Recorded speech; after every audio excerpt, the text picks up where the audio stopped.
ایک شخص کو حضور نے دیکھا، اس نے میلے کچیلے کپڑے پہنے، تو حضور نے ٹھنڈی آہ بھری، فرمایا کاش یہ دھو کے کپڑے پہنتا۔ ایک شخص کو دیکھا بال بکھرے ہیں، کنگھی نہیں کی، تو حضور فرمانے لگے کاش یہ کنگھی کر لیتا۔ نفاست پسند آدمی پہ نا بوجھ بنتا ہے۔ جو آدمی، آپ کو پتہ ہے کہ امام شافعی تو فرماتے ہیں جمعے والے دن غسل کرنا واجب ہے، ماتے غسل نہ کرے تو جمعہ ہی نہیں ہوگا۔ اگرچہ ہمارے امام صاحب کے نزدیک سنت ہے۔ یہ سنت کب بنا؟ ایک دن نہ بہت سارے لوگ اپنے اپنے کام سے اٹھے مسجد میں آ گئے، مسجد نبوی میں۔ کوئی کسان تھا تو کھیت سے اٹھ کے آ گیا، کوئی مزدور تھا تو مزدوری سے اٹھ کے آ گیا۔ تو مسجد میں جب بہت سارے لوگ جمع ہوئے نا، تو بعض لوگوں کو دقت محسوس ہوئی، تو رسول کریم علیہ السلام نے فرمایا کتنا ہی اچھا ہو کہ تم جمعے والے دن نہا کے آیا کرو۔ بس وہ صحابہ کا مزاج ہمارے والا نہیں تھا کہ تفصیل بتائیں، حکمت بتائیں، ملے گا کیا، ثواب کتنا، نہ نہائیں تو گناہ، یہ کوئی نہیں۔ حضور نے کہا کہ نہا کے آؤ تو کتنا ہی اچھا ہے۔ پھر کسی صحابی نے کبھی بھی بغیر غسل کیے جمعہ ادا ہی نہیں کیا، کسی نے بغیر غسل کے کبھی جمعہ ادا ہی نہیں کیا نا۔ اسلام بڑا خوبصورت دین ہے۔ حضور نے فرمایا جو کچا پیاز کھائے وہ مسجد نہ آئے، پہلے مسواک کرے، دانت صاف کرے، پھر آئے۔ نبی پاک صلی اللہ علیہ وسلم نے فرمایا جو کچی مولی کھائے مسجد نہ آئے۔ مولی کھانا جائز ہے، پیاز کھانا جائز ہے، لیکن منہ سے بدبو آتی ہے۔ نبی پاک علیہ السلام کا ظاہری حسن کیا بات ہے۔ میلاد مبارکہ میں نبی پاک علیہ السلام کی جو چیز بڑی کھل کے واضح ہوتی ہے وہ رسول اللہ کا حسن و جمال ہے۔ آپ کی والدہ سیدہ طیبہ طاہرہ حضرت سیدہ آمنہ رضی اللہ تعالیٰ، اماں جی کہتی ہیں کہ میرے محبوب جب میرے بطن اقدس میں آئے تو جو تکالیف عورتوں کو ہوتی ہے مجھے ان میں سے کوئی تکلیف بھی نہیں ہوئی، اور اماں جی کہتی ہیں مجھے کبھی کوئی ثقل، کوئی بوجھ محسوس نہیں ہوا، اور فرماتی ہیں کہ جو ولادت کے وقت لوگوں کو، عورتوں کو تکلیف ہوتی ہے مجھے وہ بھی نہیں ہوئی، اور فرماتی ہیں کہ نبی کریم علیہ السلام پیدا ہوئے تو ہمیں حضور علیہ السلام کی ناف کو کاٹنا نہیں پڑا، ناف بریدہ پیدا ہوئے، ختنہ شدہ پیدا ہوئے۔ آپ کو پتہ ہے عورتیں غسل دیتی ہیں بچے کو پیدا ہونے کے بعد، لیکن میرے محبوب نے سجدہ ہی کر لیا پیدا ہوتے ہی، امتی امتی کہتے ہوئے پیدا ہوئے۔ حق نے فرمایا کہ بخشا الصلاۃ والسلام، اور پہلے سجدے پر روز ازل سے درود۔ میرے امام فاضل بریلوی کا جو انداز تکلم ہے نا، اس کی بھی حد ہی کوئی نہیں، کوئی حد ہی نہیں، کہاں تک ان کی محبت جاتی۔ کہنے لگے پہلے سجدے پہ روز ازل سے درود، یادگاری یہ امت پہ لاکھوں سلام، یادگاری یہ امت پہ لاکھوں سلام۔ بتائیے بغیر وضو کے، بغیر غسل کے سجدہ ہو جاتا ہے؟ تو حضور نے سجدہ کر کے بتایا کہ اللہ نے مجھے پاک صاف پیدا کیا ہے۔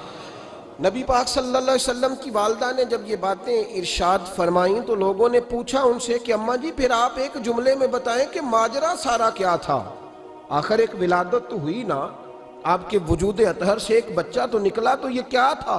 تو سیدہ آمنہ فرمانے لگی خارج منی نور، بس میرے وجود سے ایک نور نکلا ہے، بس میرے وجود سے ایک، اور روشنی آتی جاتی ہے تو کسی کو تکلیف نہیں دیتی، ایک نور نکلا۔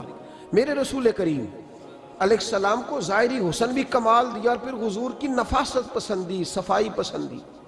نبی پاک جب بات کرتے تھے نا تو حضور کے دانتوں سے نور نکلتا، اس کے باوجود حضور ہر وضو کے لیے مسواک کرتے۔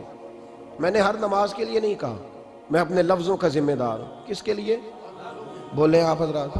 ہر وضو کے لیے، یعنی اگر نبی پاک نے وضو نماز کے لیے کیا تب بھی مسواک کی، اور اگر قرآن شریف کی تلاوت کے لیے کیا تو پھر بھی مسواک کی، کسی اور موقع کے لیے وضو فرمایا تو پھر بھی مسواک کی۔ اور سیدہ عائشہ فرماتی ہے جب بھی حضور گھر سے نکلنے لگتے پہلے مسواک فرماتے، حالانکہ رسول پاک کے دندان اقدس تو نور والے تھے، ضرورت ہی نہیں تھی۔ ہماری تعلیم کے لیے نفاست پسندی۔ ایک بات میں نے شروع کرنی ہے پر آپ نے ناراض نہیں ہونا، پہلے وعدہ کر لیں، جڑے نہیں بولے انہوں نے کی ارادہ ہو جانا ہے، چلو ہو جائے جی، کوئی گل نہیں، خیر ہے، ہو جائیں آپ ناراض۔ نبی پاک نے بڑی مونچھیں نہیں پسند کی، حضور کو اچھی نہیں لگتی تھی۔ ایک بات پوچھتا ہوں آپ سے، یہ درد دل ہے میرا اور صرف سمجھانے کے لیے عرض کر رہا ہوں، کوئی تنقید نہیں، اللہ تعالیٰ مجھے نیت کا وضو عطا کرے۔ ایک بات بتانا، اگر بہو کھانا پکا کے لائے اور سالن سے بال نکل آئے تو پھر اس کا کیا حال ہوتا ہے؟ کئی تو بوڑھے پلیٹ اٹھا کے دیوار میں مارتے ہیں، ایسا ہی ہوتا ہے نا بھئی یہ کیا ہے؟ اور اگر کبھی روٹی سے نکل آئے تو بیوی صاحبہ کا کیا حال ہوتا ہے؟ یہ کوئی طریقہ ہے کھانا پکانے کا؟ اور اللہ تعالیٰ معاف کرے، اگر کبھی ہوٹل میں چلے جائیں امیر لوگ 15,000 کا ڈنر کرنے، تو وہاں کسی سالن کی پلیٹ سے بال نکل آئے تو پھر تو پیسے کیا دینے ہیں، پھر تو ان کو اور جرمانہ ہو جاتا ہے۔ یہ تو سارے بال نکل آئے تو مشکل، اور ویسے بھی جو نفاست ہے نا طبیعت کی، اس پر بوجھ بنتا ہے، بال کھانے میں ہو آٹے میں ہو تو بوجھ بنتا ہے۔ تو بڑی مونچھوں والا دوست بھائی بزرگ جب پانی پیے گا تو بال پانی میں جائیں گے کہ نہیں جائیں گے؟ حکیم اور ڈاکٹر کہتے ہیں کہ کینسر کے مرض کا خطرہ ہے۔ اب باقی بھی راضی نہ ہوں، حضور نے بڑی مونچھیں بھی پسند نہیں کی اور چھوٹی داڑھی بھی پسند نہیں کی۔ حضور نے فرمایا داڑھیاں بڑھاؤ، مونچھوں کو پست کرو، مشرکین کی مخالفت کرو۔ اور ایک مقام پہ رسول پاک علیہ السلام نے یہاں تک فرمایا کہ جو مونچھیں پست نہیں کرتا وہ ہم میں سے ہے ہی نہیں۔ اتنے سخت لفظ۔ ایک صحابی تھے، آپ یقین کریں نا، کئی دفعہ دوستوں کو کہنا پڑتا ہے، اور کئی دفعہ نا مجھے محسوس ہوتا ہے کہ یار ہم روز ہی کہتے ہیں، لیکن کہتے پتہ کیوں ہے کہ بوجھ بنتا ہے وہ بندہ جو اس طرح کی تباہ کے ساتھ آتا ہے۔ یہ حضور نے پسند نہیں کیا۔ ایک شخص نبی پاک کے سامنے آیا، قاضی عبدالدائم دائم صاحب نے لکھا ہے، بڑی خوبصورت بات لکھی ہے، کہنے لگے حضور کے سامنے وہ اکثر آیا کرتا تھا تو مونچھیں بڑی تھی، حالانکہ داڑھی بھی بڑی تھی، مونچھیں بھی بڑی تھی۔ 2-4 دفعہ حضور نے باتوں باتوں میں تحت اللفظ سمجھایا۔ کچھ بندے نہیں سمجھتے، تحت اللفظ سمجھاؤ یا بڑا کھول کھول کے سمجھاؤ پر بات سمجھنے کو تیار نہیں ہوتے۔ پتہ نہیں کیا ایسا حسن ہے بھئی، جو حسن نبی پاک نے پسند نہیں کیا وہ کبھی حسن ہو سکتا ہے، کبھی خوبصورتی ہو سکتی ہے؟ وہ کسی کا ذاتی کلچر تو ہو سکتا ہے پر دین کی تہذیب نہیں۔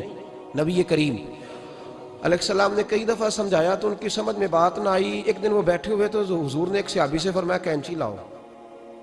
کہنے لگے میں سمجھ گیا کہ میرے ساتھ کچھ ہونے لگا ہے۔ ساتھ ہی حضور نے فرمایا ایک مسواک بھی لانا۔ کہنے لگے میں نے کہا بچت ہو گئی، میرے تو دانت صاف ہے۔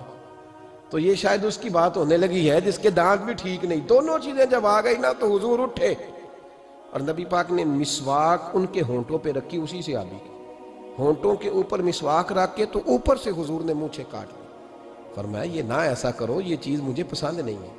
حضور نے نفاست پسندی کو۔ اب تو اللہ تعالیٰ خیر کرے، ملانگ آ گئے ہیں مارکیٹ میں، ملنگ، درویشی، فقیری، اور ان کے پاس رش بھی زیادہ ہے، ان کے درباروں پہ بھی رش زیادہ ہے۔ جی کہتے ہیں حضرت صاحب درویش آدمی ہے۔ بھئی روٹی تو پورے ٹائم پہ کھاتا ہے، مونچھیں کٹوانے میں ہی درویش ہو گیا ہے، نہ بال کٹواتا ہے نہ مونچھیں کٹواتا ہے۔ یہ گرو نانک کی تعلیمات ہیں، یہ نبی پاک کی تعلیم نہیں۔ وجود کا کوئی بال نہ کٹوانا یہ سکھوں کا طریقہ ہے، مسلمانوں کا یہ انداز، یہ کدھر کی فقیری ہے؟ دین کوئی غلاظتوں والا معاذ اللہ کہ بابا کپڑے نہیں بدلتا، بابا غسل نہیں کرتا، بابا بال نہیں کٹواتا۔ بابا ہے؟ پاگل ہے؟ قطعی طور پر کوئی فقیری نہیں، فقیری صرف وہ ہے جو میرے نبی نے کیا ہے۔